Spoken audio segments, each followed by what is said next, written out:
আমার না একটা ভৌতিক অভিজ্ঞতা আছে, আজকে তোমাদের সাথে সেটা শেয়ার করতে এসেছি। আমার জীবনে অনেক ভৌতিক ঘটনা আছে, কিন্তু এই ভৌতিক ঘটনাটা শোনার পর জানি না তোমরা আবার ভয় পাবে কিনা। তোমরা অনেকেই আমার কাছে জানতে চেয়েছো, দিদি তোমার জীবনে কোনো ভৌতিক ঘটনা আছে, বা তুমি কোনো অনুভব করেছো, তুমি কিছু দেখেছো, এরকম কোনো ঘটনা থাকলে শেয়ার করো। জানি না কোন ভূতে এই প্রশ্নটা করেছিল, তবুও আমি তোমাদের সাথে একটা শেয়ার করছি। হ্যাঁ গো, যেদিনকে প্রথম ফুলশয্যার রাত্রির আমি এরকম করে বসেছিলাম, এটা আমার ওড়না, বসেছিলাম। আমি কিন্তু ভৌতিক অভিজ্ঞতা বলছি, তোমরা একটু মন দিয়ে শোনো প্লিজ। আমি এরকম করে খাটের ওপরে বসেছিলাম, আমার ভান্ডু আস্তে আস্তে এলো, আমার ভেরু, তোমাদের ভেরু দাদা আস্তে আস্তে আসলো। খাটটা একটু একটু ফুল দিয়ে সাজানো ছিল, বেশি কিছু করেনি গো, এই একটু একটু রজনীগন্ধার মালা দিয়ে সাজানো ছিল। সেই রজনীগন্ধার মালা টালা সরিয়ে ভেরুর প্রবেশ হলো খাটের ওপরে। তো সেই খাট থেকে এসে আস্তে আস্তে আস্তে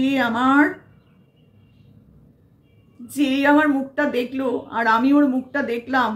সেদিনকে যে কি ভয় আমরা দুজনকে পেয়েছিলাম গো, তোমাদেরকে কি বলবো। এই ভৌতিক অভিজ্ঞতার কথাটা তোমাদের কাছে আমি কোনোদিন শেয়ার করিনি, কোনোদিনও শেয়ার করিনি। কেন বলো তো? তোমরা জানতে চাওনি তাই। সেদিনকে ও আমাকে দেখে যেমন চমকে উঠেছিল, সেরকম আমি ওকে দেখে চমকে উঠেছিলাম। কাকে বিয়ে করলাম, এ কোন গাছের ভূত। আর ও ভাবলো এ কোন গাছের শ্যাওড়া পেতনি চলে এসেছে, শ্যাওড়া গাছের পেতনিটা কোত্থেকে চলে এসেছে। দুজনকে দেখে এরকম চমকে উঠেছিলাম গো। সেই ভয়ানক ভূতের গল্প তোমাদের কাছে আমি অনেক গল্প শেয়ার করব। সেই গল্প তোমরা দিন দিন আমার কাছ থেকে পাবে, প্রতিদিন আমার কাছ থেকে পাবে। প্রতিদিন একটা না একটা ঘটনা আমার জীবনের ভৌতিক ঘটনা আছে। তো চলো ভিতরে যাই। আশা করি তোমরা সকলে ভালো আছো, ভালো থেকো গো, ভালো থেকো। আমার জীবনের অনেক কষ্ট, অনেক ঘটনা তোমাদের সাথে শেয়ার করা হয়নি কখনো, তো সে একটা একটা করে শেয়ার করব, শুনতে থাকো। চিনতে পারছো আমায়? আশা করি চিনতে পারছো। হ্যাঁ হ্যাঁ, আমি এখন টপ আপ ব্যবহার করি, চুলে এখন টপ আপ ব্যবহার করি। চুল নেই, জানোই তো কেন নেই, ইমিউনিটি পাওয়ারটা কম ছিল, ওই জন্য নেই। আর আমার ওই যে কি রোগ আছে, যার জন্য আমি শাক পাতা কিচ্ছু খেতে পারি না, তার জন্য আমার চুল নেই। হ্যাঁ, আমি টপ আপ ব্যবহার করি। আর টপ আপটা কি করি জানো? বিছানার তলায় রেখে দিই, দিয়ে একটু করে ইস্ত্রি করে নিই, শুকনো পদু, হ্যাঁ ওই দিয়ে আমি একটু ইস্ত্রি করে নিই, দিয়ে একদম সিল্কি সিল্কি সিল্কি করে নিয়েছি। দেখো, আমাকে চিনতে পারছো? কে বুঝতে পেরেছো যে আমার মাথায় এখন টপ আপ করা? কে বুঝেছো? বাবা কি কোকিল ডাকছি গো, মনটা ভরেই যায়। কোকিলের আওয়াজে না মনটা কোথায় যেন হারিয়ে যায়। দেখেছো কি সুন্দর করে ডাকছে। আমার গানের গলাটাও ঠিক ওই রকমই। আমি এখন গাইতে পারবো না যদিও, হ্যাঁ আমার গানের গলাটাও অপূর্ব, ওই জন্য আমি এখন ভিডিও শুরুতে গান গাই। গান, উফ বাবারে বাবা, তোমরা কি প্রশংসা করো গো, তোমরা কি ওরে থাম, আমাকে একটু বলতে দে। সত্যি বাবা, আমি যখনই রেগে যাচ্ছে দেখেছো? এই যে সুরেলা কণ্ঠীকে নিয়ে, এই সুরেলা কণ্ঠীকে নিয়ে কিছু বলতে চাইছি, রেগে যাচ্ছে, ভীষণ রেগে যাচ্ছে। আরে ওদের দলেরই তো একজন কোকিল, সবসময় দেখো কাকের বাসায় গিয়ে ডিম পেড়ে আসে, সেম জিনিসটাই তো আমি। হ্যাঁ রে বাবা, হ্যাঁ বুঝেছি, আমিও অন্যের বাসায় ডিম পাড়ি। হ্যাঁ, আমিও অন্যের বাসায় গিয়ে ঢুকে তাদের নিয়ে পরচর্চা করি, আমাকে বলছে। দেখেছো কি? হ্যাঁ হ্যাঁ বুঝেছি। তো যাই হোক, ওর সাথে কথা বলে তো আমার সময় নষ্ট করলে চলবে না। তো কেমন আছো বলো সবাই? আশা করি ভালো আছো, আমিও ভালো আছি। তো চলে এলাম সারাক্ষণ, আজকে বেশ ঠান্ডা জানো, ঘুম থেকে উঠেই সোয়েটার পরে নিয়েছিলাম। কি ঠান্ডা বাবা। আমার ওই ইনভিজিবল ভান্ডু ও বলছে কি সঙ্গে সঙ্গে, এই সোয়েটার পরে নাও। জানে তো আমার ঠান্ডা লেগে যায়, তাই জন্য ঠান্ডা লাগবে বলে আমি সোয়েটার পরে নিয়েছি। কালকে পর্যন্ত গরম ছিল, ফ্যান চালিয়ে শুয়েছি, সকালে উঠেই ঠান্ডা। ও বাবা গো, কি ঠান্ডা, সোয়েটার পরে নিয়েছি। তারপরে যাই হোক, এখন একটু রান্না বান্না করতে হবে, কারণ এই যে আর্লি মার্লি এসব আছে না, জানোই তো এখন সোমবার মঙ্গলবার আর্লি হয়, তো সেই জন্য রান্নাবান্না করতেই হয়। তো রান্নার কিছু ভিডিও আমি তোমাদের কাছে তুলে রেখে দিয়েছি, সেগুলো তোমাদের পরপর আমি দেখিয়ে দেবো, সেটা বড় কথা নয়। রান্না কি করলাম সেটা বড় কথা নয়, বড় কথা কি তোমাদের তো আমি রুটি বেলার কথা, রুটির কথাটা তোমাদের আজকে একটু বলতেই হবে গো। কারণ তোমরা দেখো, তোমরা জানতে চাইবে, আর আমি বলবো না এটা কি হয়। আমি যে এত সুন্দর রান্না করি সেটা তোমাদের কাছে একটু যদি না বলি, তোমরাই তো আমার কাছে টিপস চাও না। হ্যাঁ, আমি তোমাদেরকে টিপসটা একটু দিয়ে দিই। আমি কি করি, আটাটা যখন নিই, আগে তো খেতেই পারতাম না, এই দিল্লিতে ট্রিটমেন্টটা করে এলাম, দিল্লিতে আমার এই ধনেপাতা গাছ গজিয়ে আনলাম, আর আনার পর থেকে আমি এখন রুটি টুটি সব খেতে পারি, আমার আর এখন পেট ছাড়ে না, বুঝলে তো। আগে খেতাম আর পেট ছাড়তো, এদিক দিয়ে ঢোকাতাম ওদিক দিয়ে বার করে দিতাম, কি জ্বালায় পড়তাম গো। তারপরে শরীর থেকে জল বার করে দিতাম আর এদিক দিয়ে স্যালাইন দিয়ে জল দিতে হতো, কি যন্ত্রণা জানো না। ওইভাবেই আমি ক্যামেরা করতাম, ওইভাবে কি কষ্ট করেছি টাকার জন্য তোমরা চিন্তা করতে পারবে না গো, কি কষ্ট করতাম। এত এত ভাত খেতাম, এক একটা মুরগির রোস্ট করে করে খেতাম, এত বড় বড় মাছের পিস খেতাম, কি করতাম না শুধু কটা পয়সার জন্য। আমার বরের টাকায় তো আমার জল গরম হয় না গো, কি করব বলো। আজকে টপ আপ করতে পারছি, সেটাও আমি আমার নিজের না এই লোকের কাছে হাত পাতা পয়সায়। কি করব বলো, দেখো হাত পাততেই হয়েছে আমাকে, কিছু করার নেই। কেন হাত পেতেছি সেটা তোমরা যারা জানো না তাদেরকে জানানোর জন্য। এই যে আমি আছি তো, আমার তো মুখটা এখনো বন্ধ হয়নি। তো আমি কেন চেয়েছি, এখানে অনেকেই হাত পেতে টাকা চায়, সব ডিজিটাল ভিখারি। কেউ পা ভাঙার নাম করে, কেউ বাবা অসুস্থ মা অসুস্থ বলে চায়, কেউ আবার বাচ্চা অসুস্থ বলেও পয়সা চায়। কিন্তু আমি কেন চেয়েছিলাম বলো, তোমরা বলো কেন চেয়েছিলাম। আমি চেয়েছিলাম সৎ পথে রোজগার করব বলে, কারণ আমি চেয়েছি, তোমরা দিয়েছো, এটা সৎ পথ, এর মধ্যে কোনো অসৎ কিছু নেই গো, এর মধ্যে কোনো অসৎ কিছু নেই। আর কেন, তার পেছনে তো একটা কারণ আছে না। টাকাটা হঠাৎ করে চাইলাম, ভেবেছিলাম কোনো দিন কারোর কাছে টাকা চাইবো না, কোনো দিন হাত পাতবো না, কোনো দিন হাত পাতবো না। তো সেই জন্য কি করেছি, হাত না পাতার জন্য আমি কি করেছি সেটা আগে বলে নিই, আর কেন চাইলাম সেটাও আমি বলছি। শোনো না, একটু ধৈর্য ধরে শোনো, আজকে একটু বড় হবে কিন্তু কেউ স্কিপ করো না। আমার মনের কষ্ট দুঃখের কথাটা তোমাদের সাথে ছাড়া কার সাথে শেয়ার করবো বলো। এই যে আমি টপ আপ করেছি সেটাও তো তোমাদের জন্যই, কারণ তোমরাই বলতে তোমার চুলটা উঠে যাচ্ছে, তোমার চুলটা ছোট ছোট, তোমার পেছনে ওই, তোমার সামনে ওই, তো সেই জন্য আমি টপ আপ করে নিয়েছি। সেটা বড় কথা নয়, বড় কথা যেটা সেটা টাকার জন্য আমি কি করেছি। দেখো আমার তো খুব টাকার দরকার, তো সেখানে আমার বাবারও টাকা নেই, আমার শ্বশুরমশাই আমায় 1 পয়সা দেবে না, তাহলে আমি কি করবো বলো। তার জন্য আমি ওই প্রথমে গান্ডে পিন্ডে খেতাম, খেতে খেতে তো আমার পেটের রোগ ধরে গেল। প্রথম থেকেই আমার জন্ম থেকেই আমার পেটের রোগ ছিল, কিন্তু চিকিৎসা তো কোনোদিন হয়নি। তারপরেই খেয়েছি গান্ডে পিন্ডে খাবার, ব্যাস আমার যত রাজ্যের রোগ সব আমার পেটের মধ্যে এসে ঢুকে পড়েছে। তার জন্য আমাকে দিল্লি যেতে হলো। তো দিল্লি যাব, তার জন্য পয়সা লাগবে, সেগুলো তো পরে, কিন্তু তার আগে পয়সার জন্য কি করলাম। মৌমিতা বসাক, হ্যাঁ গো, মৌমিতা বসাকের মতন একটা মানে কি বলবো, নিরীহ টাইপের একটা ভোলা ভালামি। সে দেখো, সে তার স্বামী সঙ্গ পাওয়ার জন্য 5টা পুরুষের সাথে ঘুরেছে, সেটা বড় কথা নয় গো, সেটা তার নিজস্ব চরিত্রগত ব্যাপার। কিন্তু আমাকে কোনোদিন সে চিনতও না, কোনোদিন সে আমাকে দেখেও নি, দেখতেও না। কিন্তু আমি খুঁজে এমন মানুষদের বার করি যারা আমার বিরুদ্ধে খুব একটা কিছু করতে পারবে না, ভিড়টা লড়বড়ে, বুঝেছো তো। তো এর স্বামী নেই, ছেলেপুলে নেই, সেরকম কোনো ওর পেছনে কেউ নেই, লাভ দিয়ে পড়লাম ওকে। প্রথমে আমি ওকে আমার বাড়ি ডেকেছিলাম, আসো মৌমিতা আসো করে ডেকেছিলাম, কিন্তু মৌমিতা না আসেনি, আমায় পাত্তা দেয়নি। কত বড় সাহস ভেবে দেখো, আমাকে পাত্তা দিল না, আমাকে দিলাম ঠুকে নে, তোর কড়া থেকে, জুতো থেকে, প্যান্ট থেকে, হাগা থেকে, মোতা থেকে সব নিয়ে বলে ওর চ্যানেল শেষ করে দিয়ে তবে আমি ঠোক গিললাম। তার আগে অব্দি আমি থুতুটা পর্যন্ত গিলিনি। যতদিন ওর সর্বনাশ না হয়েছে ততদিন আমি ওকে ছাড়িনি।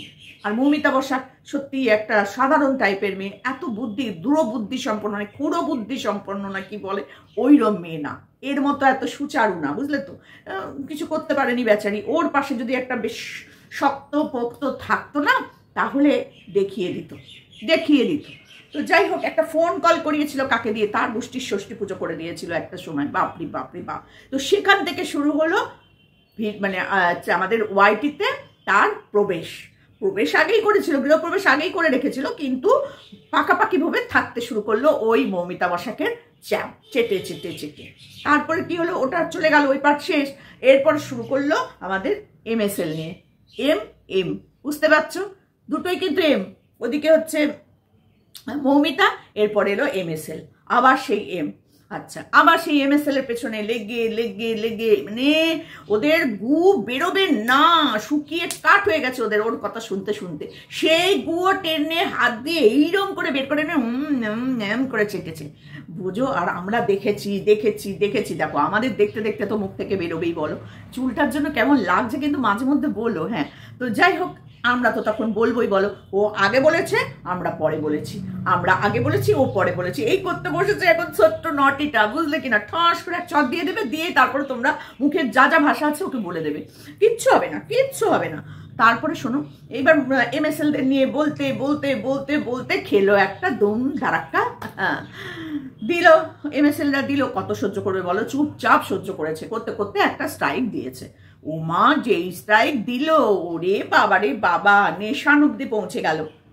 ওরে নেশান, ফেসবুকে পোস্ট, আমরা আপনাদের দৃষ্টিগোচর আনতে চাই, এই একজন ইউটিউবার আছে, সে কিনা ঝেঁটা দিয়ে ঝাঁট দিয়ে পতাকা অবমাননা করেছে, দেশের অবমাননা, ওই সেই তাই দেশদ্রোহী, ফুস, সেটাও ফুস হয়ে গেল গো। কি করবে বলো, এত নেশানের লোক পাত্তাই দিল না, মুখে ঠুক করে ফেলে দিয়ে চলে গেল। তো যাই হোক, ফ্লপ হয়ে গেল। তারপরে সহ্য করতে করতে তারপর তার বাড়ির প্রত্যেকটা সদস্য, এমনকি একটা বিড়াল ছিল, সে বিড়ালটাকে নিয়ে, কুকুর আছে সে কুকুরটাকে নিয়ে, কাউকে বাদ দেয়নি, কাউকে বাদ দেয়নি, কারণ পয়সার খুব দরকার গো মেয়েটার জন্য না। কষ্টে আমার বুকটা ফেটে যায়, ফেটে যায়, তোমরা বুঝতে পারবে না কি কষ্ট যে আমার হয়, কেন হয়, কেন হয়, সবটাই বলছি, শোনো শোনো। হ্যাঁ, তারপরে এটা আবার ওর বোন করে, ওর বনু, ছোট্ট বনুটা, ছোট্ট বাচ্চা রেখে দিয়ে পালিয়েছে, তার গল্প পরে আসছি, এটা বলিনি। তারপরে কি হয়েছে, এবার খেলো আবার একটা হুড়কো। তো এই হুড়কো আর সামলাতে পারলো না, হয়ে গেল MSL বাদ। ওই মৌমিতার এম চলে গেল, MSL এর এম চলে গেল। এইবার কে এলো, আর এক এম, আর এক এম, মন্দিরা। উরে বাবা, ম্যান্ডু স্যান্ডু চলে এলো, প্রাণের বনু, সোনা বনু, আমার সোনা দিদিভাই, সোনা বনু। এই দেখতে দেখতে আমরা, বিশ্বাস করো, রূপো, পেতল, কাঁসা, ঘন্টা, মানে কি যে আমরা হইনি আমরা জানি না। এরা সোনা থেকে গেল, কিন্তু আমরা যে কি হয়ে গেলাম আমরা জানি না। দেখতে দেখতে, শুনতে শুনতে, হেজিয়ে পেঁচিয়ে পচিয়ে ছেড়ে দিয়ে এখন ম্যান্ডু হয়ে গেছে সব থেকে বদমাস মহিলা ওয়াইটির ওর কাছে, কারণ ওকে ব্যবহার করে ছেড়ে দিয়েছে। সত্যি ম্যান্ডি যা অসভ্য না, ম্যান্ডি যেমন অসভ্য, MSL তেমন অসভ্য, মৌমিতা বসাক তেমন অসভ্য, কিন্তু আমি সত্যি রানী, সত্যি রানী একদম, আমি জানো একদম সত্যি জীবনে আমার ভরা। কিন্তু আমি কোনোদিন প্রেম করিনি, পরক্রিয়া করিনি, বাজে কথা কেউ দেখনি যা তা বলবে না, কিন্তু ও যা চোখে দেখেনি সেগুলো বলবে, কেউ একটা কথাও বলার সুযোগ দেব না, কাউকে দেব না। তো যাই হোক, এইবারে সে যা দেখতো না তাই বলতো, যা দেখতো না তাই বলতো। আর এদিকে ম্যান্ডু কি করেছে, সহজ সরল বোকা বোকা একটা মেয়ে, সে কি করেছে, ওকে দিদি ভাই আজকে এই করেছি, দিদি ভাই আজকে ওইখানে গেছি, দিদি ভাই আজকে টাকি মানে কি জানো গেস্ট হাউসে গেছি, দিদি ভাই আজকে ফুলসজ্জা করেছি, দিদি ভাই প্রেম করেছি, বিয়ে করেছি, দিদি ভাই জামা কাপড় খুলে ফেলেছি, বলে ফেলেছে সব গো মনের কষ্টের দুঃখের কথা। আহারে আহারে, কাকে বলেছি সেটা তো জানে না। আবার না, বাস দিতেই আছে দিতেই আছে দিতেই আছে, আবার ওদিক দিয়ে হুড়কো খেয়েছে, বুঝেছো। MSLদের নিয়ে খুব একটা বেশি বলবে না এখন, খুব এখন MSLকে একটুখানি চাটুনি চুটুনি দিচ্ছে আজকে। মেয়েটা না সরল, তুই এতদিনে বুঝলি, ও কিন্তু বুঝে গেছে তুই গরল, ও সরল কিন্তু তুই গরল। দিদি ভাই হিসাবে তুমি যা করেছো তা তোমার পরিচয়, এটাই তোমার পরিচয়, বুঝেছো। এই যে আমি আমার কথা বলছি, আমি যা করেছি সেটাই আমার পরিচয়। আমি পরকীয়ারত মহিলাদেরকে সাপোর্ট করি, হ্যাঁ পরকীয়া বৈধ, বৈধ বলেই সাপোর্ট করি, যদি অবৈধ হতো তাহলে আমি সাপোর্ট করতাম না, না কিন্তু আমি পরকীয়া সাপোর্ট করিনি, এটা আবার বলো না তোমরা যে আমি পরকীয়া সাপোর্ট করেছি। কিন্তু পরকীয়া করছে, নোংরামো করছে, বরের পাশে শুয়ে শুয়ে সব করছে, তাকে আমি সাপোর্ট করি। কেন করবো না বলো, বর তো চুল্লুখোর, ওদিকে হচ্ছে ধর্মের সার, দুটো মাতাল, তাদের বউদেরকে আমি সাপোর্ট করবো না?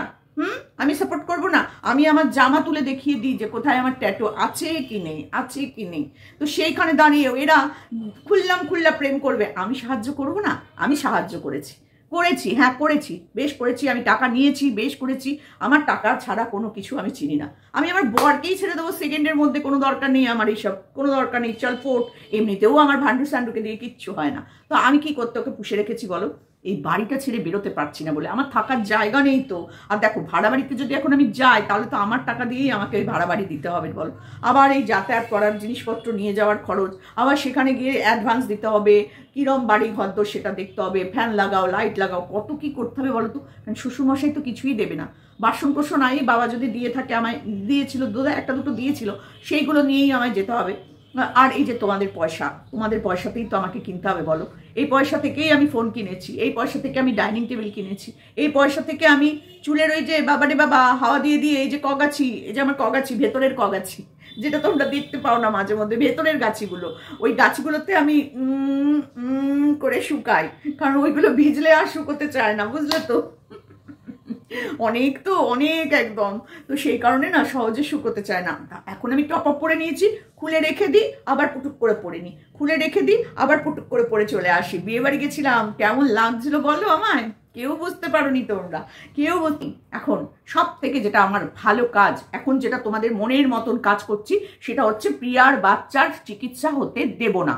প্রিয়ার বাচ্চার যাতে চিকিৎসা না হয় তার জন্য আমি যারা যারা টাকা দিয়েছে তাদের কাছে সবিনয় অনুরোধ করছি, তোমরা টাকা তুলে নাও, টাকা তুলে নাও, চাও ওর উপরে মানসিক জোর দাও। কারা কারা যেন বলেছো তোমরা এইসব করবে, কোর্ট কেস কাছারি করো করো করো করো করো। আমার জেঠুমনি আছে, আমার দেবতারা সব আছে, দেবদূতেরা, এক পয়সাও নেবে না, এক পয়সাও নেবে না। তোমরা প্রত্যেকে আমাকে দান করবে, আমি ওখান থেকে ওদেরকে মিটিয়ে দেবো। ওরা নেয় না, আমার থেকে টাকা পয়সা নেয় না। বলেছে যেদিন যেদিন তুমি দিতে পারবে, যখন যখন দিতে পারবে দেবে।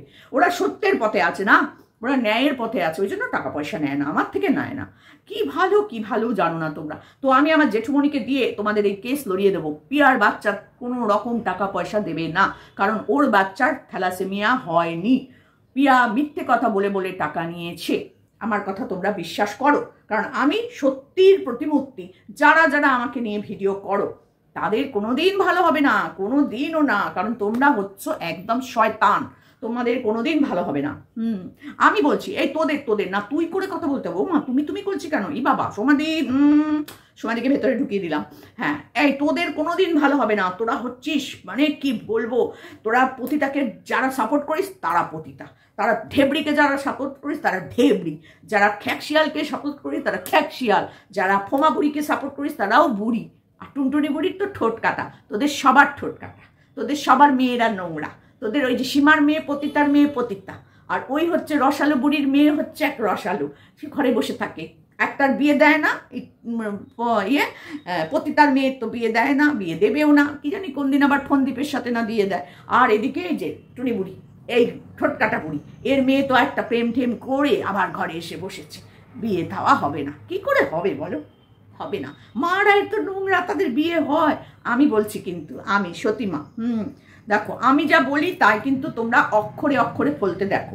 এতদিন যা যা বলেছি সব কিছু ফলেছে, সব কিছু ফলেছে। কিন্তু আমি এটা কখনো চাইনি ম্যান্ডি সোমনাথের সাথে সংসার করুক, কিন্তু না, আমার এইখানেই বড় গলত হয়ে গেছে গো। আমি খুব চেয়েছিলাম রাহুলের সাথে বিয়েটা হোক, রাহুলের সাথে ও থাকুক, তাহলে তো আমার কন্টেন্টই কন্টেন্ট। ও আমাকে ভিডিও পাঠাতো, আমি সেগুলো তোমাদের কাছে একটু দেখাতাম, রোমান্টিক ভিডিও দিত। আমি পারলাম না, এখানে আমি ফেলিওর হয়ে গেছি। আর এদিকে বনু, সোনা বনু জানি না কি করছে, এর বাড়ির কুল, ওর বাড়ির সজনে ফুল, ওর বাড়ির ওই সেই তাই করে কাটিয়ে দিচ্ছে। যাক গে বাবা, বনুকে নিয়ে বেশি কথা বলবো না, বনুর ভিডিও আলাদা আসবে। আমি আজকে সোনা দিদি, তো এই সোনা দিদি হয়েই আজকে তোমাদের কাছে এসেছি, এই কথাগুলো বললাম। হ্যাঁ গো, আচ্ছা শোনো, আর একটা কথা তোমাদের কাছে বলতে চাই। আমার না একটা ভৌতিক অভিজ্ঞতা আছে, বিশ্বাস করো। এই ভৌতিক অভিজ্ঞতাটা যতক্ষণ না বলতে পারছি ততক্ষণ শান্তি পাচ্ছি না।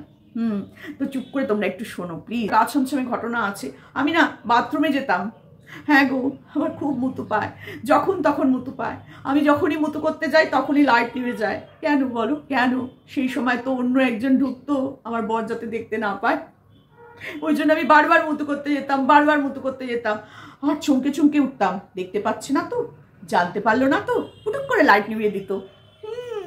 ভূত গো, জ্যান্ত ভূত। এই কথা কিন্তু কাউকে বলো না, তোমাদের সাথে শেয়ার করলাম, কাউকে বলো না। এগুলো তোমরা আমার ভালোবাসার মানুষদের কাছে শেয়ার করলাম, এই শয়তানগুলো যেন জানতে না পারে, বুঝলে? এই শয়তানগুলোকে আমি বললাম না। তোমরা যারা জানতে চাও আমার ভেতরকার অভিজ্ঞতা, সেটাই বললাম। আমাকে দেখেও চমকে গেছে অনেকে, সে গল্প তোমাদের পরে বলবো। কিন্তু বিশ্বাস করো, আমি না লাইট নিভিয়ে দিতাম মুতু করতে যাওয়ার সময়, কিন্তু সবাই জানতো লাইট আপনি নিভে যায়। ভৌতিক অভিজ্ঞতা, তোমাদের কাছে ভৌতিক অভিজ্ঞতা শেয়ার করলাম, কিন্তু ভেতরের ঘটনাটা কাকে বলবো বলো? তোমাদেরকেই তো বলবো, যারা তোমরা আমাকে টাকা দিয়ে হেল্প করেছো গো। ওই যে কণিকাদের বিরুদ্ধে এমএসএলদের বিরুদ্ধে লড়বো, কেস লড়বো বলে আমি পয়সা চেয়েছি। আমি সৎ পথে থেকে কেস লড়ছি। কেন কেস লড়তে হলো আমায়? আমি ওদের পেছনে একটু কাঠি দিয়েছিলাম, তাই জন্য আমি সৎ পথেই আছি। আমার পেছনে কাঠি করাটা অভ্যেস, জন্মগত, তাই আমি করেছি। আমি কি ভুল কাজটা করেছি বলো? কি ভুল কাজটা করেছি? নোংরা মেয়েটাকে নোংরা কথা বলেছি, এই তো আমার দোষ। কিন্তু আমাকে এখন প্রমাণ করতে হবে যে ও নোংরা কিনা, বলো তো? সব প্রমাণ আছে আমার কাছে, আমার জেঠুমনি আছে, আমার দেবদূতেরা আছে। আমি জিতে ফিরে আসবোই, কোনো চিন্তা করো না গো তোমরা, আমার ভালোবাসার মানুষরা। শুধু আমাকে টাকা দিয়ে যেও, কিউআর কোড, ফোনপে, এই পে, ওই পে সব দেওয়া। আর এখন না আমি এরকমভাবে তোমাদের কাছে দেবো না, এখন ফোনে কন্ট্যাক্ট করে নেবো, কারণ সবারই ফোন নাম্বার তো আমার কাছে চলে এসেছে। তোমরা ফোনপে করেছো, আমার কাছে চলে এসেছে। আমি তোমাদের কাছে পার্সোনালি চাইবো, কেউ যেন জানতে না পারে। আর ভৌতিক ঘটনা যেটা বলেছি সেটা কিন্তু ওটা আমার একটু ব্যাপার আছে, বুঝেছো তো? ওই সময় লাইটটা টুক করে নিভিয়ে দিতাম, আর তোমাদের কাছে বললাম ভৌতিক ঘটনা।